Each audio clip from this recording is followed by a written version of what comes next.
All right, we'll just take a minute and run over this exam here. So this first one, there's three ways you can do it, as we went over there in class. First way is the instantaneous center method. So what we have there is you first want to find the velocity of B, and that's omega times r. Now, when you're doing this instantaneous center method, it's important to identify which omega applies to which object. You kind of have to handle each piece separately. So we're going to start with B, and when you do that, you're doing AB. That's the thing that you're analyzing. And of course, the instantaneous center for AB is A, okay, because there's a pin joint there that it's rotating about. So you want to account for that, all right? So that's how that would go. So you're what you're doing there is you're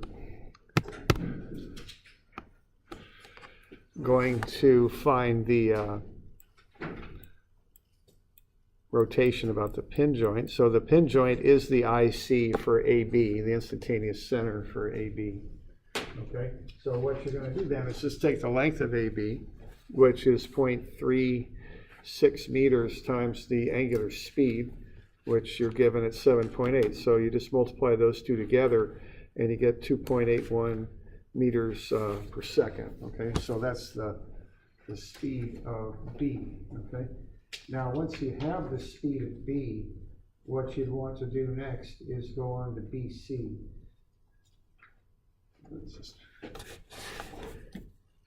So let's see. All right, so now what you want to do is move on to BC. So you're going to consider that separately. So what you want to do then is put velocity vectors in, and now my pen's decided it doesn't want to work all of a sudden here, so let's see what I can do about that.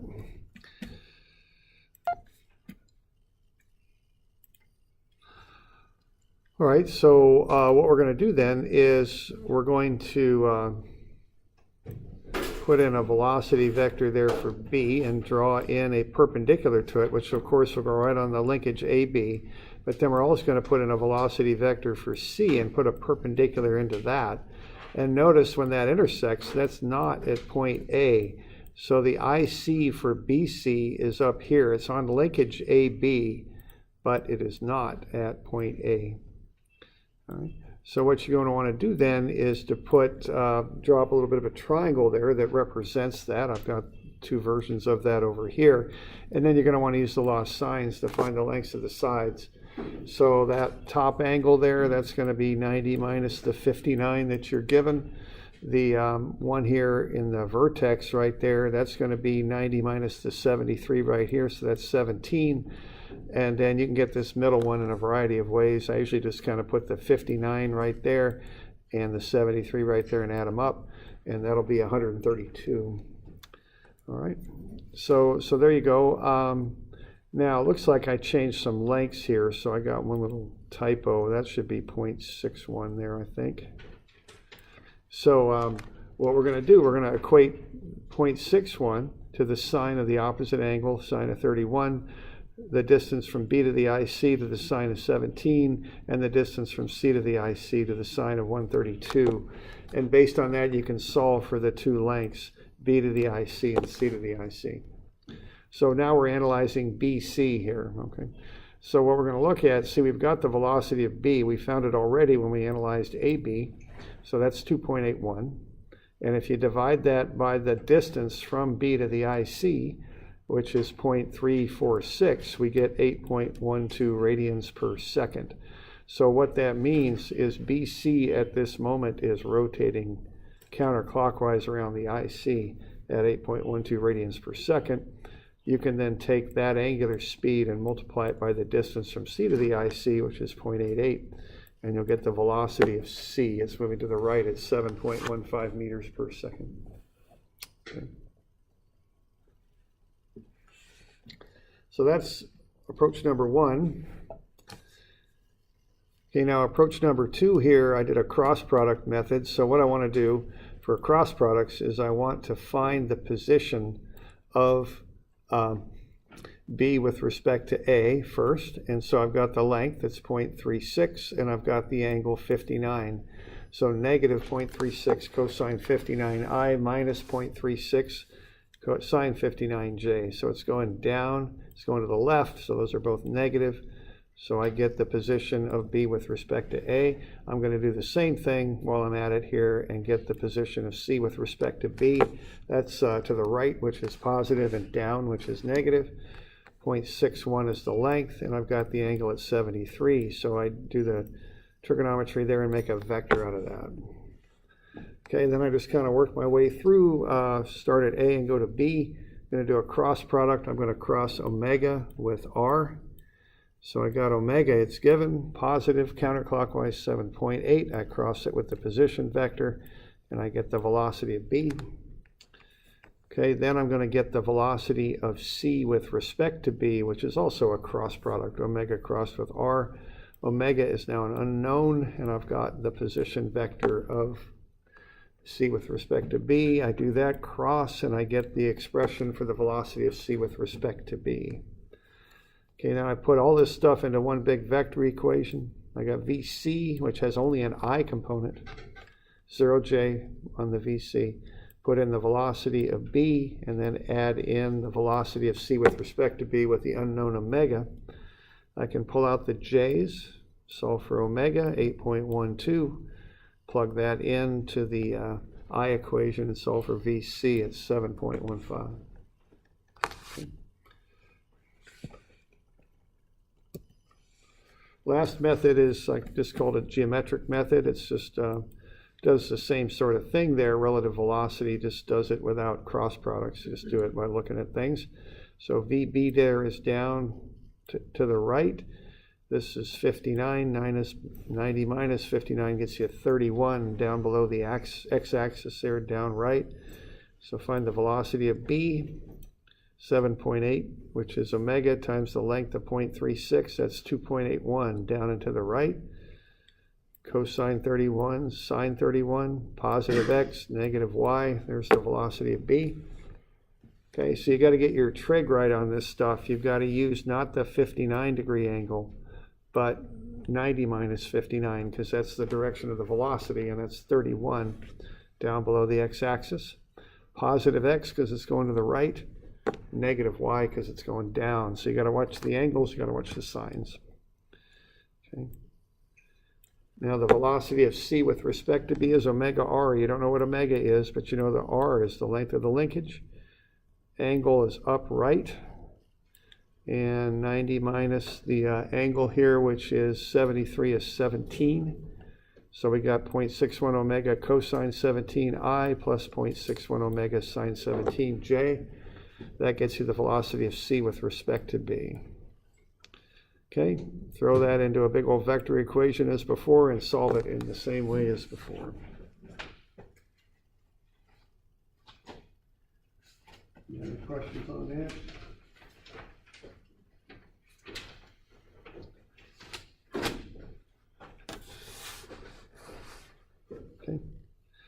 Okay, the next one, I analyzed it as a work energy problem. You want the weight of the block, mass times gravity, so it's 5.89 newtons. I want the height here. So the length, the hypotenuse of that triangle that the ramp makes up is 0.42, 33-degree angle. Sine 33 times 0.42 is 0.229. Take the weight times the height, you get the potential energy. No spring energy on this one. Kinetic is 1/2 mv squared. Add the energies up, you get 1.78 Newton meters. Okay, there is work being done because you got the wind blowing on that thing. And it would be cosine of this 33-degree angle right in there times the 7 newtons. Or actually, I changed that 7 to a 2, so that isn't a 7 anymore, it's 2. Okay. So that's 2. So minus cosine 33 times 2 times the distance of 0.42 meters. That gets you the work. That's a negative. So you got 1.08 Newton meters. I got a typo there. It should be meters. and that's going to be 1/2 times mv squared. You can solve for the v. It's 1.89 meters per second. Now, I had a number of people use F equals ma approach, which, you know, was fine. That worked out well on that one. I don't have my key right with me, but that one, basically what you would do on that is you would have to come up with a net force down the ramp. You're going to have the component of the weight coming down the ramp, but you're also going to have the component of the wind going up the ramp. So you're going to want to come up, if you do it with that approach, you're going to create inclined axes there, x prime and y prime. And you're going to want to go sum of f x prime and set that equal to max prime. And then once you've got max prime, you've got the distance, so you should be able to find, and you got the acceleration once you solve that out, and you should be able to work your way into the velocity given the kinematic equations. All right, the next one there. So we got any questions on that one? Doing all right with the work energy and that sort of thing? Okay. All right. Okay, the next one is work energy. We've got a spring that's swinging down there. Find the potential, which I always call the bottom datum. So the potential is the weight times the 0.68 meter height. Get the spring energy, 1/2 ks squared, and add them up. You get a total energy there at A at 2.583. You've got a bit of spring energy on the other side. Now spring energy is always positive, okay? So you don't put negative signs on this if the spring's compressed or stretched or anything. They're both positive because they're just energy. And that comes out to be 1.792, and then the kinetic there is 1/2 mv squared. So you get there's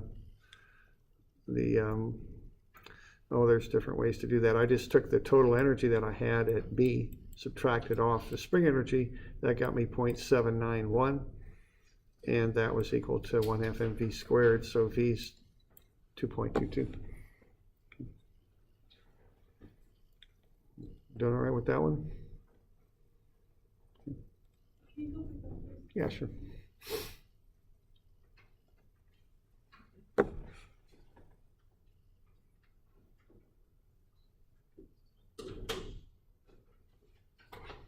Okay. All right. All right, so that one's work energy.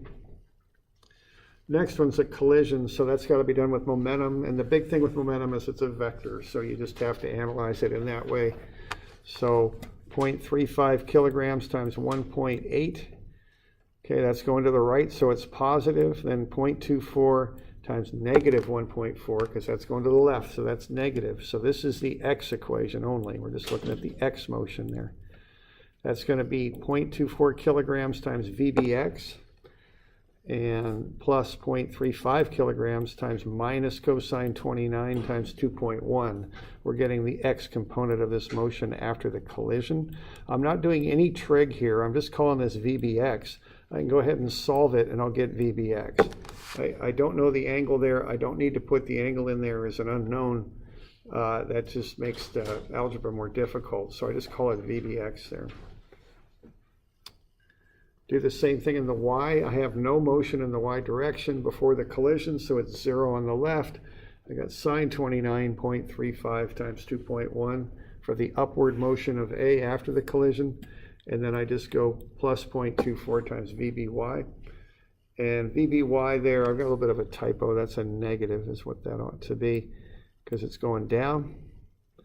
You can find the magnitude, square root of sum of the squares for the total velocity, and find the angle using VBY over VBX and doing an arctan, otherwise known as tan to the minus 1, you know, on your calculator. That's probably how it's designated. Same thing. Okay.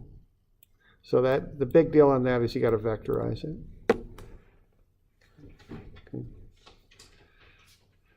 Yes? I guess I'm a little confused as to why the angle of the A, but you don't need the angle over B, because it obviously changes the equation. Yeah, okay. That's kind of where I was hung up on. Right. So, If you have the angle, then it would change the velocity. yeah, it would. Let's see. So the question is, why do I have an angle in here but not there? I guess that's why. Okay. And I have to kind of think through a good answer on this. Okay, now what you want are the x and y components. That's your goal, okay? Now this, we know the magnitude of the velocity and we know the angle it acts. So we use the trig to get that all kind of worked out. Okay, so you good with that bit? Yeah, okay, now here, what I can do, I don't need the angle here, because what I can do, I can just solve for VBX without putting an angle in there. And if I just put VBX in there, I solve for the x velocity of B. Then I can do the same thing in the y equation and solve for the y velocity of B. Once I've got those two, just as magnitudes, I can do the trig right here. Here's where I'm doing the trig on that one. Okay, and you could call it, now if you want to put an angle in here, you can. What you would do if you were doing that is you'd put in cosine of an unknown theta and then multiply it not by VBX but by VB. And then you do the same kind of thing here where you would go sine theta. Again, not by VBX, VBY though, but by VB. So you kind of have to go one way or the other. If you're going to use the trig, you've got to just call it VB, not VBX and VBY. If you call these VBX and Y with the trig, it's becoming redundant. You're kind of doing the same thing twice. And if you did it this way, you could work through it. What I would do, had I done it this way, is I would have solved not for VB, but for cosine theta VB, and then for sine theta VB. And then you could work your way into the angle by just doing sine over cosine, and the VB's would cancel, and you could arctan out the angle. It would be a little trickier, though. The algebra is cleaner if you just call it VBX and VBY. It would be valid to put trig in there, but it's not valid to put an X in here and a Y, because you're kind of calling out the same thing twice, and you're making one variable into two if you do it that way. Yeah, so your VA is actually the magnitude. Yeah, right, yeah, okay. Yeah, question there? You good? All right.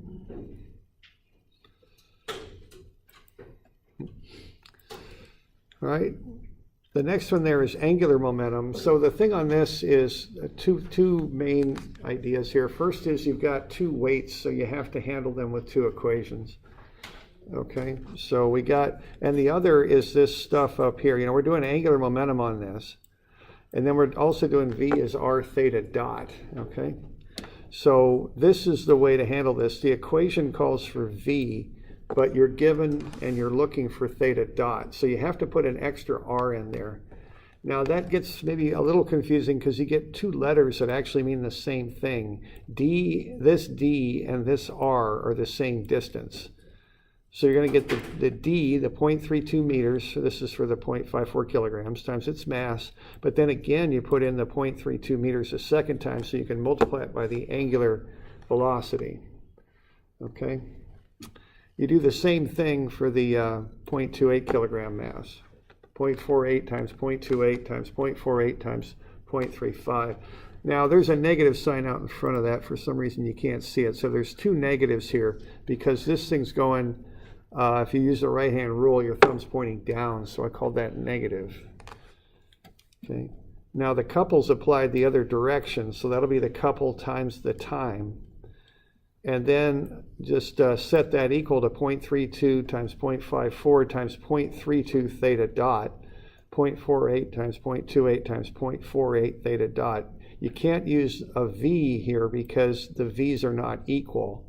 They're different, but what's constant is the theta dot. So when you solve for the theta dot, you get 1.26 right there. Okay. So on this one, you need to kind of get three ideas, I guess. One is you got to have an R theta dot to get V because theta dot is the common variable. you've got two different weights, so you have to treat that as two different terms. And also you start off negative, but then you end up going positive, so you have to pick up the signs on that too. Importantly, you've got the angular velocity and the moment that's applied are in different directions, so you have to reflect that with the signs you put into the equation.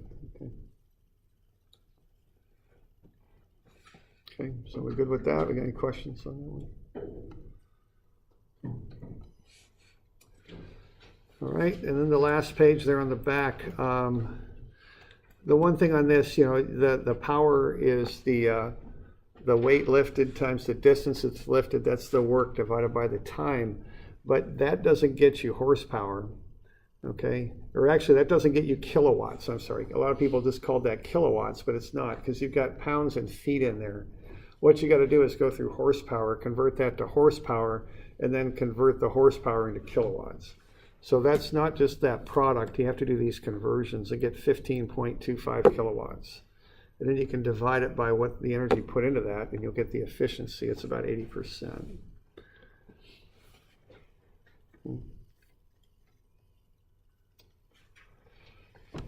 Okay, the last one, what you want to do on this is just do a basic momentum analysis and get the final velocity at 12 meters per second. But you have to recognize that that's the final velocity. There's kind of a transition that's happening there as the ball is embedding itself in the block.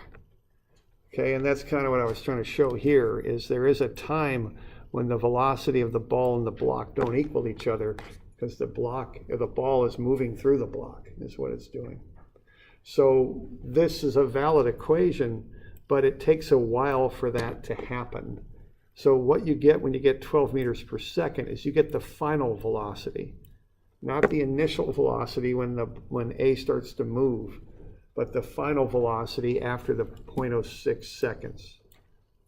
So it starts at 0 and ends at 12. So somehow you have to account for that. There's two ways you could do it.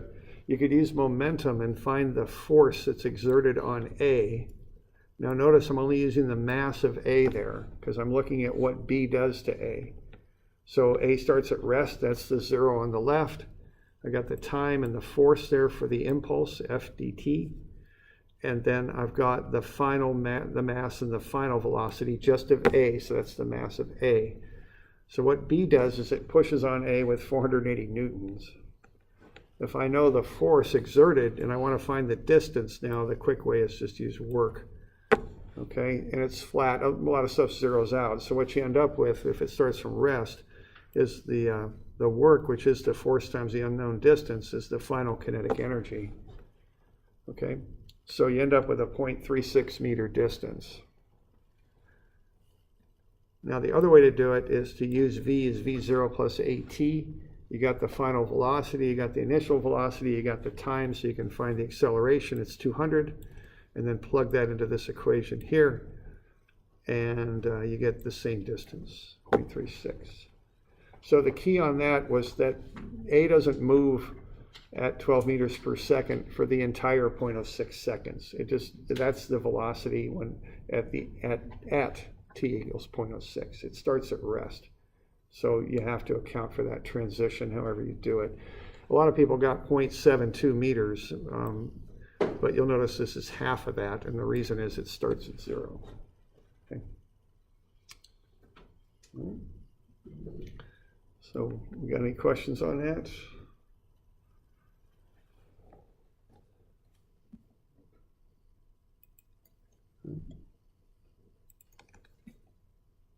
All right.